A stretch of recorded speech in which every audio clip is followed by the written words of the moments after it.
Today's show is brought to you by Audible. Audible is offering our listeners a free audiobook with a 30-day free trial membership. Just go to audibletrial.com/musicalswithcheese and browse the unmatched selection of audio programs.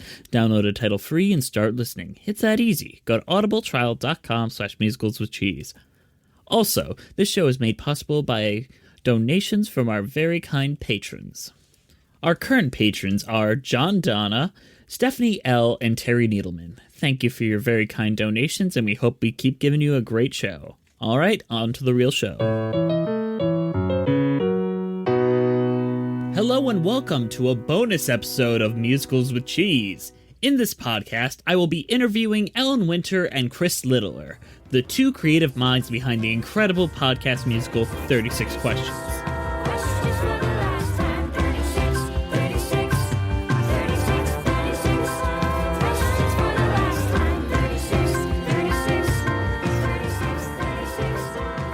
This interview was recorded in late 2018, originally intended to be used in a video essay. However, this did not reach completion due to there not being very visual aids for a podcast musical. What was I thinking? Either way, let me give you some history about 36 Questions before we dive further in. 36 Questions is a podcast musical starring Jesse Shelton and Jonathan Groff. In this three-part podcast musical, a couple attempts to bring their marriage back from the brink of divorce using 36 revealing questions designed to make strangers fall in love. If you haven't listened to the musical before, please do. I highly recommend it, and I would rather you give it a listen before listening to this very spoiler-heavy interview. So without further ado, let's get to the interview. This is Chris Littler and Ellen Winter on 36 Questions. And what's true for you doesn't have to be true forever. Well, today I am joined by two super special guests that I'm going to let introduce themselves, but really two incredible human beings, so please introduce yourselves. Okay. Ellen, you want to go first or me to go first? You go first. My name is Chris Littler. I'm a co-writer, co-director, co-composer of a podcast musical called 36 Questions. And my co-writer is Ellen Winter. And we are here to talk about 36 Questions and about making audio fiction musical thing. Yeah. And I'm Ellen Winter, the co-writer, director, composer as well, and super stoked to go into the depths of our audio musical brain savings. Brain savings is better than thing. You went up to me yet again. No. Oh, sorry. That's good. You punched it up. It's here to punch it up. Good punch it up. Okay, so the first question is, what is your backgrounds and individual experiences with musical theater, and what made you decide to go into musical theater as an outlet for creative expression? Yeah, I grew up in Northern Virginia. I went to high school in DC at a performing arts high school kind of a thing, and actually theater was my first love. And musical theater was a huge component of that. And I'd been writing songs basically all through growing up. And then in college, I went to Sarah Lawrence, where I intended to go in to study acting and playwriting, but was very much whole time continuing to write songs and eventually concept songs and concept albums. And I realized that I was writing plays independently of writing music, and all I really wanted to do was theatricalize the music I was writing. And then I was like, oh, I want to write musicals. This thing this whole time. So that was I would say a big revelation that I had in my college years. And I met Chris around that time, and we started working together in a band called Chamber Band that Chris started with a bunch of concept albums based in fictional universes. So I would say in terms of what came first, the love for podcast or musical theater, I would say podcast was a lovely thing to blossom out of our love for both indie music and theater. For me, I really love working in new theater and new musical theater, and finding ways to find the overlap between that and new music. Is it my turn? Yeah, I'm handing it off. This is me. I'm passing. That was the pass up? Okay, cool. The toss-up. Is that what they call them in sports? The pass up? The pass-up. Yeah, that's like a sports thing. Yeah, I've seen it. Anyway, so I started my professional sports career at the age of 4. It's playing soccer. No, I'm very similar to Ellen. I have a deep love for music and songwriting that started pretty early on. And I went to school, not specifically for that. I went to school for screenwriting. And throughout that whole process, I always would come back to music because it's just inherently cathartic to write music. Sometimes it's necessary to write music. And Ellen and I were in chamber bands, and we wrote 2 full albums together. And but it was my I went to NYU for screenwriting, and it was my freshman year roommate Zach Akers and our other friend who went to NYU, Skip Bronke. They got into podcasting, doing a show called Limetown. Their follow-up to that was 36 Questions. And so that was the connection that got me there. And so this was kind of being able to fuse storytelling and music in a great way. And it was nice to be able to flex the theatrical musical muscle, whatever that is. Yeah. It felt like it really felt like a dream come true, but it wasn't like a dream that I was actively chasing when it happens. And now it's all I want to do is make more musicals. You caught it. You caught the bug. I got the bug, baby. Let's do it. Next stop, Broadway. So you guys started working together on Chamber Band, right? Mm-hmm. Yeah.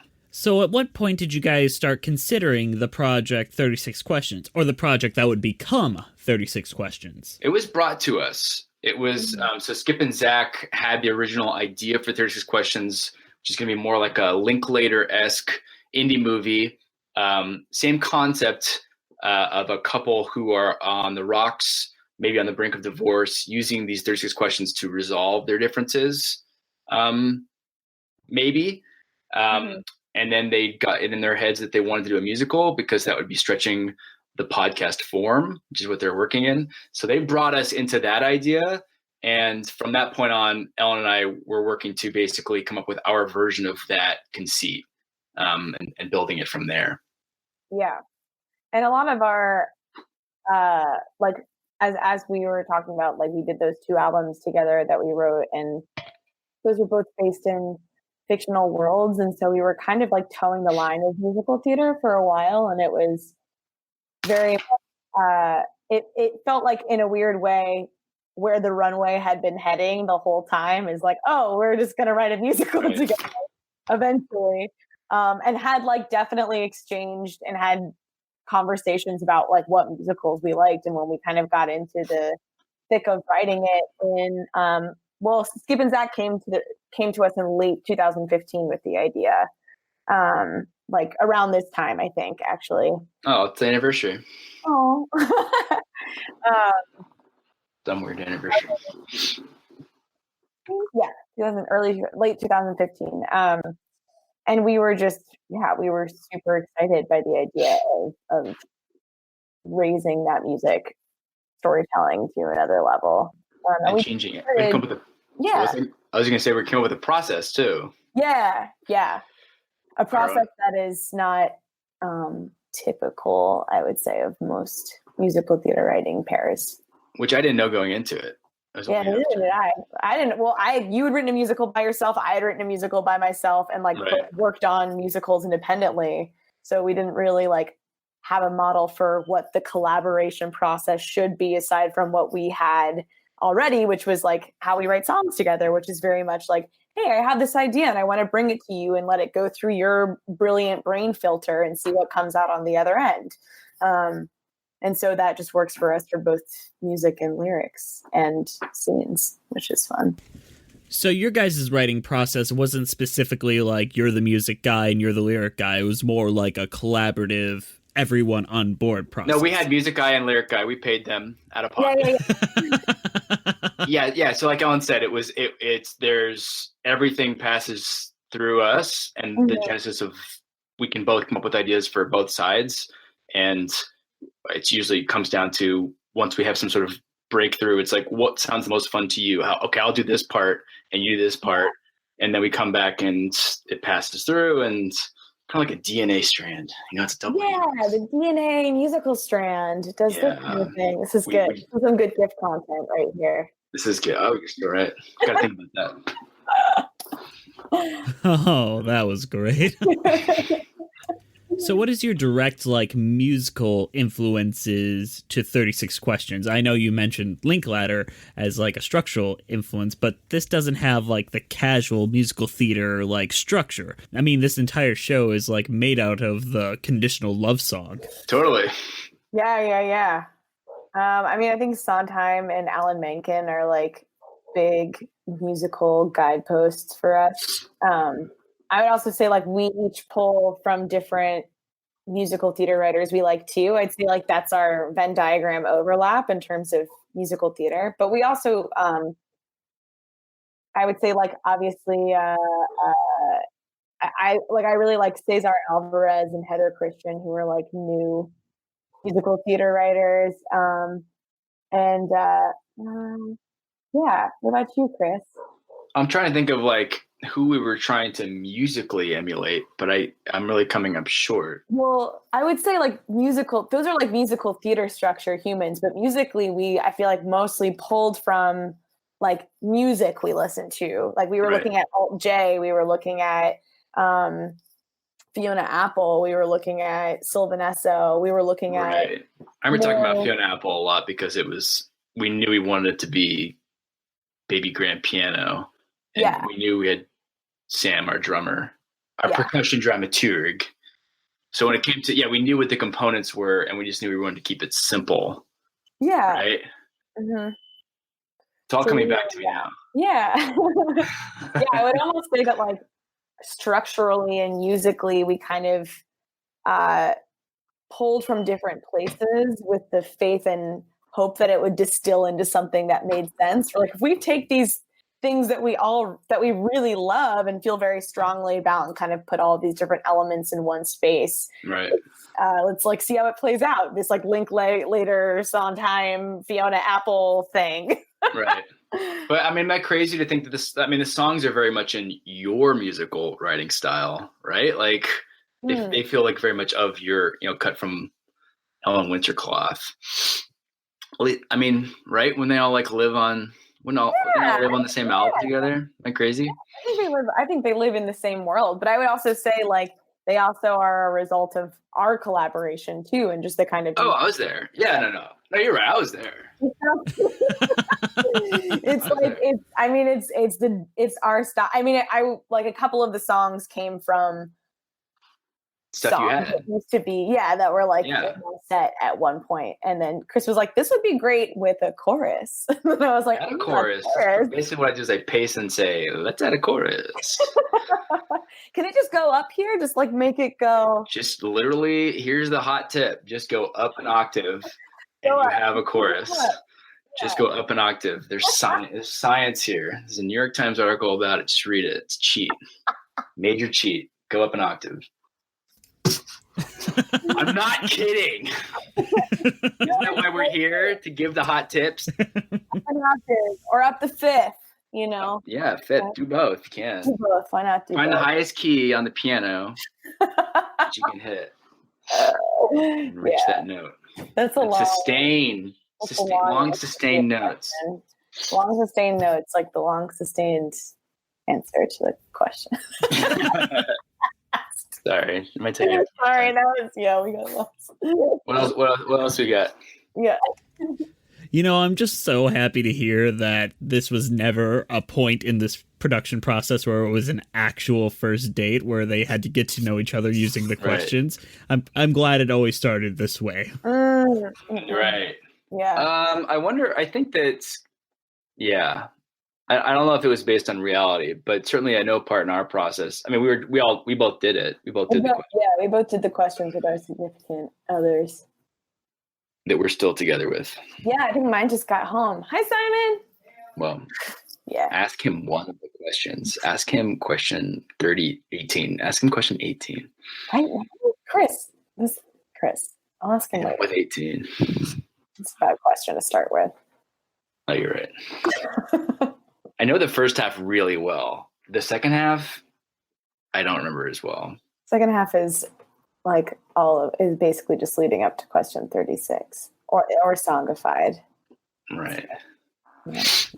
Well, my next question is, Anyway, which song is the hardest to write? Like, which one was the one you struggled the most with? And which one was the easiest to write? The one that just came out and you were like, bam, bam, bam, bam. That's a good question. Oh, that's a really good question. I have a vote for hardest. Yeah, I have a couple of votes for hardest. What's your vote? I vote that We Both was the hardest. That's what I was gonna say. Yeah. Oh my gosh. It's a funky song. We both think you look great in a knit sweater. We both enjoy an empty cafe. We both are actual human beings to waiters. We both are not totally straight. None of that. We had a lot of different versions of We Both, which was like, I think ultimately like the solution. I mean, there was a whole other song that was going to happen before that song. So like I was trying to justify that song. And then Chris kind of was like, okay, hot take. Let's cut that song and then smush this whole scene so that it exists within We Both. And that was like a huge revelation as I was hitting my head against the keyboard trying to figure out the other songs of that act. So I remember very vividly you coming into the office and being like, I figured it out. Here's a crazy idea. And I was like, that's brilliant. You've cracked it. It's always a good fix when it's always like, hey, you know that thing you're working on? You don't have to do it anymore. Yeah. So yeah, exactly. It's like everything you're doing right now is the effort's great. I fixed it. Yeah, it's gone. It's gone now. But yeah, it's an interesting song. I think it's just so crazy that all the songs kind of fit into it. And I listen to it on Spotify. I'm always like, do I want to hear all these questions right now? And it's just the right amount of questions, in my opinion, before you're like, okay, I don't know if I could do more exposition / meet cutie stuff in the middle of the song. I think I managed to walk that line successfully. IMHO. That's just an opinion. Totally. And then what do we think is the easiest? The Truth felt like it was a really like even collaboration song where like essentially we had some idea of like what that song was going to be. And Chris had like one of the things that we'll do is Chris will like word vomit a bunch of lyrics and just be like, this is the movement of the song. And I'll be like, cool, great. I get this emotional journey. And then like, I'll basically do my brain music filter through that and see what comes of that. And I gave you a whole song though for that one. I gave you a hokey song. Yeah, you gave me a song. You were like, "This is work." Let me throw out all your music. Make entirely new music. I was really nervous about I think I texted you and I was like, so Chris, like this is great, but please don't be mad. I have an entirely different song idea for this. And I remember getting that and being like, sick. Yeah, you were like, keep going. I was like, can I keep going with this idea? And you were like, just keep doing it. But it came out like in an afternoon, and then it's wonderful. But it was very much like using the lyrics that had been a part of that old song and just like finding a way to kind of repurpose them in this new like groove that we found. But the truth is, The truth doesn't exist in black and white. And sometimes two sides can both be right. That was an easy song because you did all of it. So it was super easy for me. Thanks. No, you did the words. We did it was a team effort. Oh, right. And I swapped some things around for how they were going to say their end. Like I wanted to keep the mantra at the ending, which is very Yeah. You're good. You give that structure brain. Put that in there. It's all up here, baby. Oh yeah. Judith Ford was also very easy, I would say. Judith Ford. Oh, right. Yeah. So that was one of the ones that was like the genesis was my tinkling on a piano. Yeah. And that was like. It's an anxiety song. Uh-huh. That was easy for you because I did all the work on that? Yeah. Okay. Wow. Yeah. I was the lyric filter on that one. I was like, let's swap some of these, but generally, Yeah. thumbs up. But none of them were easy The and easy fun. things came after usually like several days, weeks, and or months of feeling like it was not easy, and then it felt Yeah, it just pops out.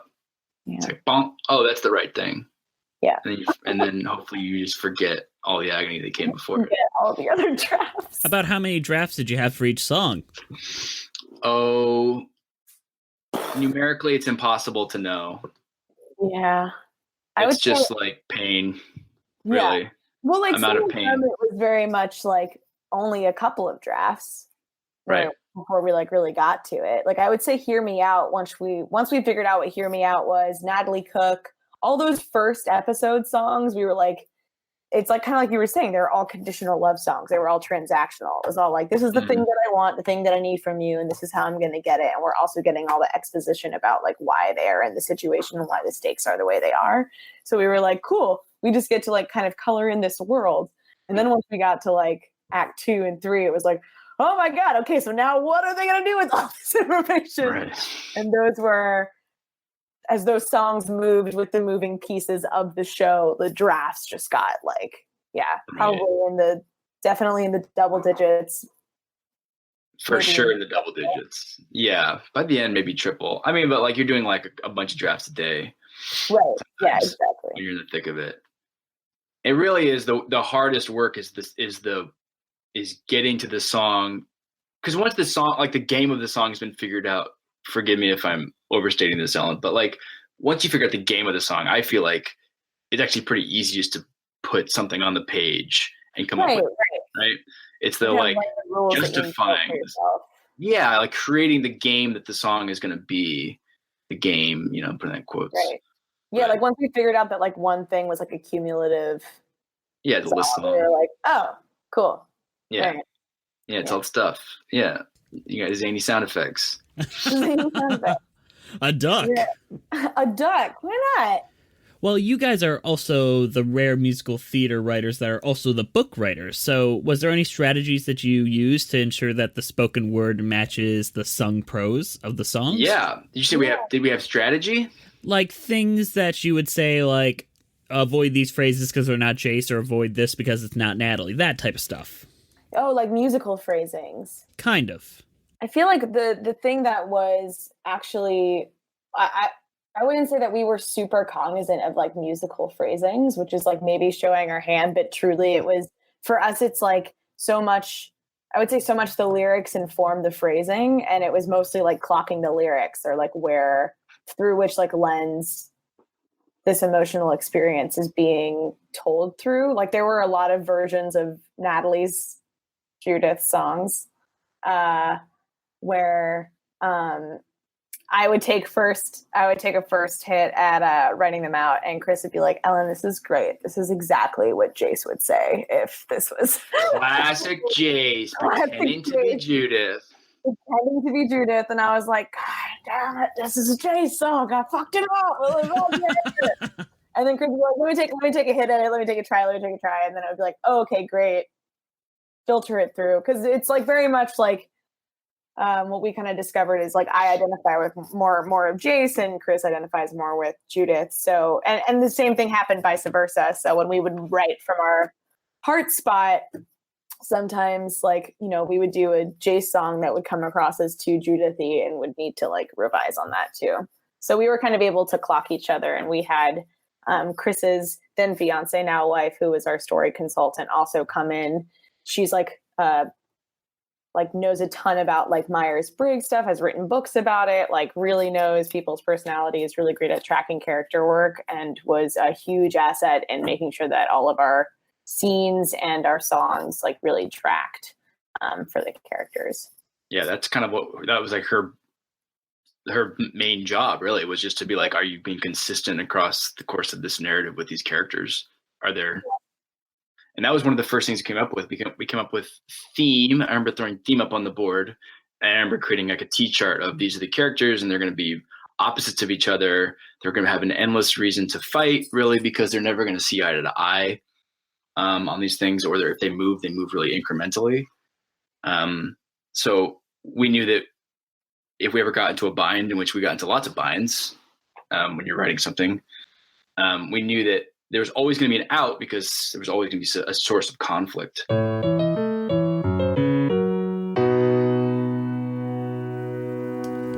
Hey guys, we're sorry to interrupt you in the middle of this really good interview with Chris and Ellen, but I gotta shill at you. Today's show is brought to you by Audible. Audible is offering our listeners a free audiobook with a 30-day free trial membership. Just go to audibletrial.com/musicalswithcheese and browse the unmatched selection of audio programs. Download a title free and start listening. It's that easy. Go to audibletrial.com/musicalswithcheese. Audible content includes an unmatched selection of audiobooks, original audio shows, news, comedy, and more from the leading audiobook publishers, broadcasters, and entertainers. To download your free audiobook today, go to audibletrial.com/musicalswithcheese. Again, that's audibletrial.com/musicalswithcheese. And also, while I'm interrupting you, I should let you know what websites Ellen and Chris are at. You can find Ellen at ellenwintermakesthings.com, and you can help fund her upcoming album, Every Feeling I've Ever Felt. It is oncoming, and I'm sure she'll appreciate any donation, so shoot her some donation. You can find Chris Littler at his website, chrislittler.com, or where you will find all of his work from 36 Questions to Limetown to Chamber Band. They're both incredible people, and you should go out and support their work. All right, let's get you back to the interview. Tonight I say goodbye to Natalie. She was 33. So, this show has the theme of truth, and makes an argument that there can be emotional honesty without being factually honest. I'm curious of your guys' positions on truth and its factuality versus emotionality, or your personal definition of truth and honesty. Anyway, that was too hard of a question, so we got to go. Sorry, not happening. I feel like, I'm just like letting that sink in. It's very much, it was kind of something that we ended up stumbling into once we unlocked that. We were like, well, what is the highest possible stakes for them doing the questions? Basically, is the game that we played, right? We were like, well, what if their marriage or relationship hinged on these questions? And the only reason that one would be so motivated to do them a second time is to prove that they were not, maybe they weren't truthful the first time. And what that kind of unlocked for us was just, everybody it felt like something we could all kind of relate to in a weird way. I mean, on an extreme level, but like, when you first meet someone you like, you want to be the best version of yourself. You want to we're constantly thinking about like the narratives that we tell about ourselves, even through like social media. Like, what are you posting? What are you tweeting? What are you sharing? Like, there's 90% of your life that doesn't exist on the like curated narration that you provide to the world. Does that make that any less true? So it was kind of a thing, like Chris and I often talk about, like wanting to give ourselves a problem that neither of us have an answer to, like, and that being the heart of the thing we make. And this really felt like we were like, well, I kind of get why she did what she did and why she continued to do it. And really like making it about personal truth. Like that was important to us too. I think about like really about what it is that Judith as like an individual person was really going through in terms of the narrative that she was trying to tell. Couldn't have said it better myself. Sure, any like okay, all right. No, that was perfect. That was exactly why. I mean, yeah, it's the unsolvable problem. And on any given day, I still don't know what side I'm on. Oh, yeah. Shit follows you, man. My personal definition of truth. Does it lean more to the factual side of honesty or the emotional side of honesty?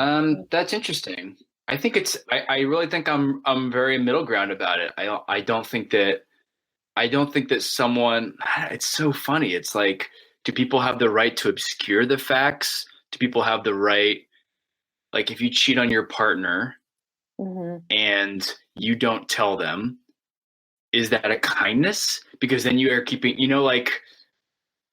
you're like, then the pain is not put on them. The pain is put on you, the person that perpetrated, it's so slippery for me. Like because truth is subjective regardless. Besides like science fact, truth is subjective. Our lived experience is full of hypocrisies and infallibilities and things that we take for granted that are not necessarily so, right? So like, just take that for the baseline of it. Then we're just like, then almost everything is just emotional. Everything that it's the truth that I choose to share with you about who I am. It's the truth that we choose to engage in any given day. I'm Chris Littler. I'm an American and I live in an open democracy. I don't know for sure about what those things, like what if that is actually true? What is that the story that I tell myself just to get through this day? I don't think I would have been as interested in this show if I had a neat answer for that question. Yeah. I feel like in my brain, I kind of see two different definitions of truth, which is like also tricky, but it's like, for me, there's like the truth of like a literal fact, right? Like, or an event that is like seemingly objective. And then there is like the subjective truth. But it is all about like, I think it's, discovering what that line is of like subjective and objective truth. Mm-hmm. And I think particularly like on like an emotional and personal way. I mean, it's just so funny, like even like using that example, like the first thought I'm like, well, it really depends on like the two people in that relationship. It's like, right. If your relationship is there are some people that like, if that were to happen and you'd be like, oh, this thing happened, it would be totally chill, that would be like a conversation. And then there's another where that would like, if the motivations behind telling that kind of confession were to relieve oneself of the guilt and put that on, it's like there's so many different shades to it. It really depends on like who's telling the story and like from what angle they're telling it from and like why they're telling it. So truth is like, I think that there's also like truth that we don't see about ourselves, but then that kind of becomes someone else's idea of the truth of your story. So it's like, it's super messy. Yeah, they put it on you. They put it on you. But yeah, like Chris said, it's like, I don't really know. And that's kind of why it was fun to try and figure it out. Because I feel like I know what my gut instincts of truth when it comes to the world or like, but those are kind of my opinions that I hope are steeped in truth. But in terms of like a personal narrative truth, it's like, I feel like every day I'm trying to like get to like the honest shit of like, what am I doing? What does that really mean? Those are some really fantastic answers, guys. Like, it's really, really good. I'm like thinking about truth over here. I'm like, fuck. Truth philosophy. Oh my god. I'm ready to go to bed after this. Yeah, I promise there's nothing that heady coming up. Got it. So this show has two leads that are very flawed and have very blatant hamartias. So was there ever a worry that you made them too unlikable and had to pull them back or anything like that? Oh yeah, totally. We were like, how on earth do we get people on Judith's side when she just admitted to lying to her husband for 2 years? And how do we like Jace when he's like wants to punch her? I mean, like in a non-domestic violent way, but like metaphorically, figuratively punch this person for like pooping on his heart. Like, you don't like ultimately. Well, that was the thing that we were just given in the first moment, right? That's why Henry kind of came about. And that's why we give that moment of those moments of them in love at the top of the show. Yeah. Yeah. Other things, Chris? I feel like I just word vomited all of that. Yeah. No, there's like, you're so 100% saying exactly what I would say. I'm just staying silent. So what I can say is that's exactly true. It was endless. It's endlessly. You're endlessly being like, okay, how far can we push this character? How do you remain truthful to this character? Mm-hmm. And sometimes you have little cheats. Like a duck is a cheat, right?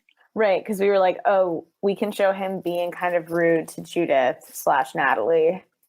but then we have this adorable creature for him to show his kindness to, as like, instead of comic relief, it's like cuteness relief. It's like sweet relief. We're like, oh, Jace isn't a monster person. He's just has his heart broken. And he's taking care of this duck to try and make himself feel better. Takes care of the duck better than he takes care of his own kid. That's Jace. Oh, man. Yeah, that was rough. Yeah, I honestly expected the kid's name to be Henry in the end. So weird. What should we name our son? Well, I had a duck one. It was a crazy night. Man. What a crazy, crazy night. What a crazy night that was. So were there any songs that didn't make it into the final product, like any kill your darlings moments that you're just still sad isn't quite there anymore? Oh yeah, there's like so many songs. There's at least 4 that I can think of. There's the 4 that were in the original version of the show, which is very different from this one that never came back around. And then there was a bunch of alts for the beginning of Act 2 where we both went. And a possible Act 2 like blowout number. Right. The banana. Yeah. And then there was like kind of angrier songs, kind of more. It didn't fit. Got a little more Dresden Dolls than Fiona Apple. Yeah. But I mean, emotionally, I don't think. I mean, if they were like fully written songs that like were like conveying a ton of heart and like getting crazy work done, and we had to cut them for time, that would be one thing. But we never were in that situation.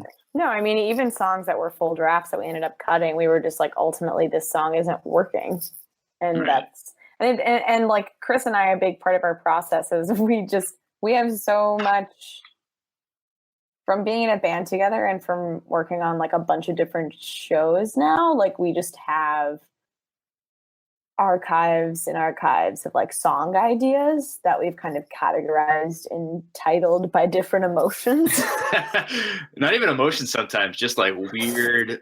Just weird titles. Said. It's like Sinister. Yeah, I don't know. Sinister like Disco. Businessman. Sinister Disco. Or just like outright who we're ripping off. Like there's one song that's just called Tegan and Sarah right now. It's straight up like, this is just a song that Sarah haven't yet written. This is just a ripoff. Yeah. Yeah. So those songs go into our ripoff bin, our ripoff recycling bin. So we rip ourselves off in the future.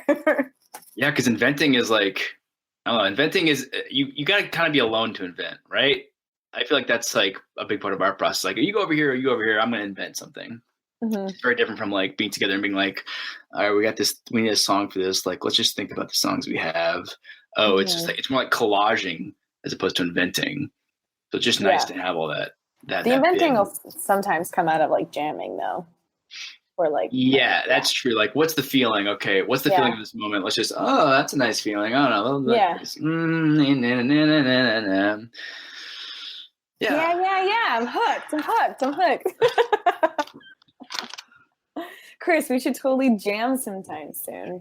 You want to jam? You want to tell them my history of jamming and how I was like the worst about jamming? Yeah, we used to joke that Chris was just this like old lady who carried. Yeah.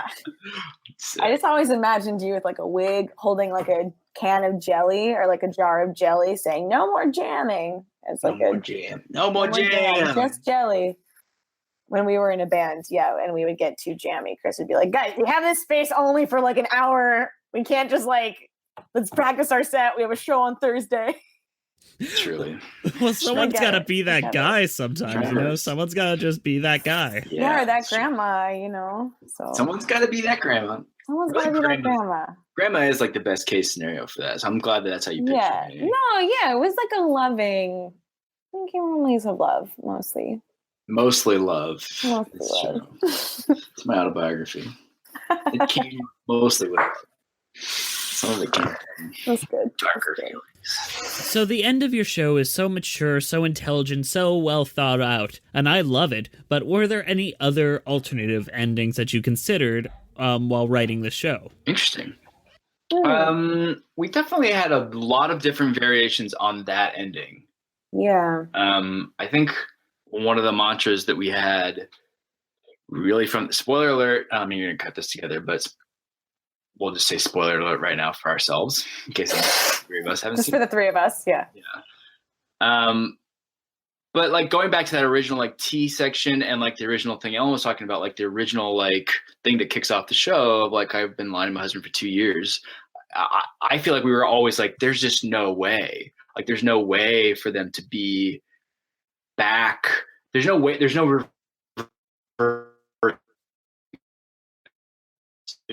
it like you want so desperately to come back from that, but for me it never felt realistic to me. It never seemed plausible to me if you really played it out. So I feel like we were always trying to be hopeful and always trying to keep them we're trying to smash these people together and get them to be the best versions of themselves together. It just never seemed feasible, right, Ellen? Or was that not in your brain? That's just me. No. I think we talked about that. I mean, it was like even the hopeful version of this where like they try. Like I think we were like, you know, some people listen to that ending and they think it's very ambiguous as to like what happens after that song. And for a while too, I was like, you know what? I kind of feel like maybe we wanted to leave it open-ended and ambiguous. And like, I actually, you know, there's honestly my opinions about it kind of fluctuate where like there's time where I'm like, they totally gave it another try. You know, I think it didn't work out, but maybe they gave it a try. But ultimately I think it's like what we were talking about of like, there's no way to like recover from it. When you imagine them trying, are you just imagining them like they go drop off Cooper and he leaves like Cooper in the car and they go to a motel and just do it? They leave Cooper in a car? No. Yeah, leave Cooper in the car, windows down. This is Jace we're talking about. Leave the windows down and they just go bone in a motel. Is that what you're saying? No. But that's I mean, it's not far off. It's like first draft adjacent to it. Yeah, it's first draft. First draft idea. I'm like, you know, he gets a babysitter. They maybe like, you know, maybe they Uber home. I don't know. Right. Who knows? I didn't really think it through because we ended it where we did. So. Oh right. Only thinking through now. Yeah, but I think ultimately though it was like what we didn't want in the story was like a neatly tied ending because we were like they've been through enough. I think they're kind of at the end of the day we wanted it to feel like a realistic journey for both of them, so which we feel like we don't always see in musical theater as much as we love musical theater. Sometimes pretty good at sad endings. Right. La La Land had a dance poem.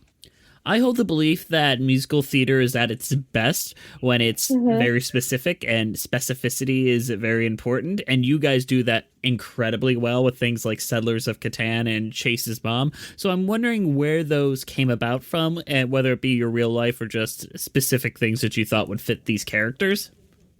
As well, what made you guys decide to make this a period piece? When did it become a period piece? I guess when we knew that there was a time jump, right? That's well, when we knew that, we kind of figured out that the study came out while Jace was with his like new lady, and through that time jump, we kind of worked backwards, and we're like, oh, we know it has to be on an iPhone. So in his generation, iPhone.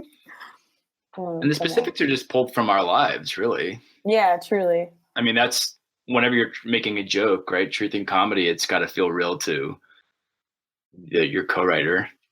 So you're like, why this joke? You're like, because that's true. It's always the easiest defense when you make a choice. Yeah. Right? That's real. That really happens, you know? Yeah.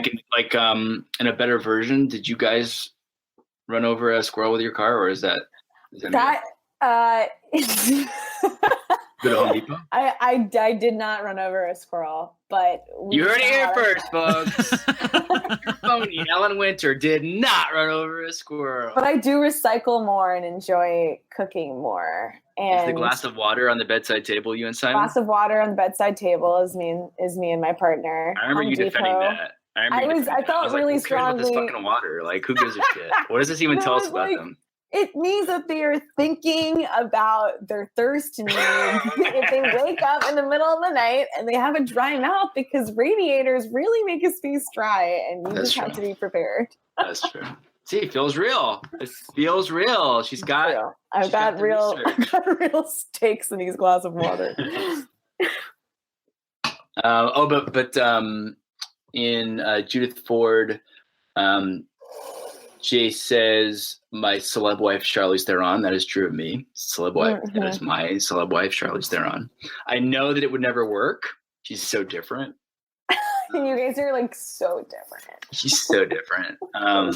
In good ways. I mean, she would push me, but eventually we'd break. It'd be too hard. Plus, she travels so much. I assume. And then what was it? Over Obama and over Rihanna. Rihanna was originally Malala. Malala, but Malala was not relevant in 2007. Right. So another specific, but we are willing to change the specifics if it will create a time paradox. Yes. That's our limit. That's our hard edge. So what has the incredible success of this incredible musical brought you now that it's all been done? I can die happy. I don't know about you, Ellen. Yeah. It's been pretty great. Whoa. I said I could die happy. You just said it's pretty great. What's going on? What do you got cooking up that's going to be so much better than this? Huh?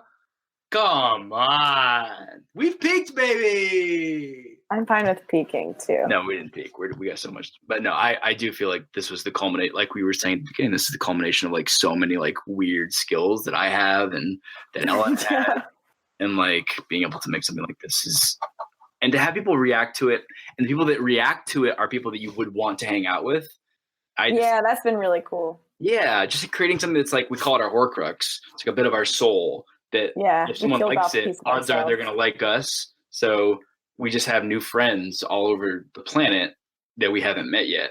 And that is just, now we have that for the rest of our lives. Which and truly as a couple of extroverts, having new friends all over the planet that you haven't met yet is peak extrovert elation. And I mean, it's been crazy. We've had a lot of, it's a weird thing with a podcast because it is, as performers and even as musicians, it's I feel like I'm coming from a world of theater too, where it's you're used to doing a show and then seeing the people after the show, and then you talk to people after the show. And with this, it's been so crazy, releasing it in a digital platform, because there isn't that kind of instant, we don't get to meet people at the stage door or see what the audience says. So it's been kind of this wonderful unfolding of people like you who reach out to us and those friends we haven't met yet, kind of a thing. Which has been really cool. And it's kind of a thing that comes out of nowhere sometimes, because there isn't, like I said, there's no stage door where we're meeting people who saw the show. We're just kind of get a text from a friend or someone we knew from a long time ago or someone we don't know who's listened to the show. And that's really cool. Is the accessibility. You don't have to just be in New York to see it or to hear it. And it was so fun to do, and it was truly a culmination of so many things, and has put us on track for a lot of other opportunities that never would have happened if we didn't have this incredible calling card that we could refer people to. That, as Chris said, is very much us in a musical. There's a lot of ourselves in the show. So what are the biggest lessons you've learned from this musical? The things that you're taking away from this altogether giant experience? The value of partnership, honestly. The value of Ellen Winter, the value of Kelly Teeger, my now wife, Skip and Zach and Ruth and all these wonderful people that came together to make this show. The collaboration. I mean, it is something is hopefully as good as the people that make it. Right. At least it's a fun experience. And the hard times are hard, but also great because you value the people that you're with and you're making it. Yeah. And Ellen, you can do it all. You got it all.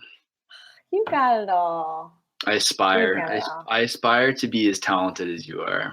Oh my God. Every day. Wait, likewise. Ugh, jeez. Yeah, partnership's a big one. Partnership, and I learned a lot. I learned how valuable seeing the outside world is while you're writing. Yeah, we wrote "Hear Me Out Outside." Hear me outside.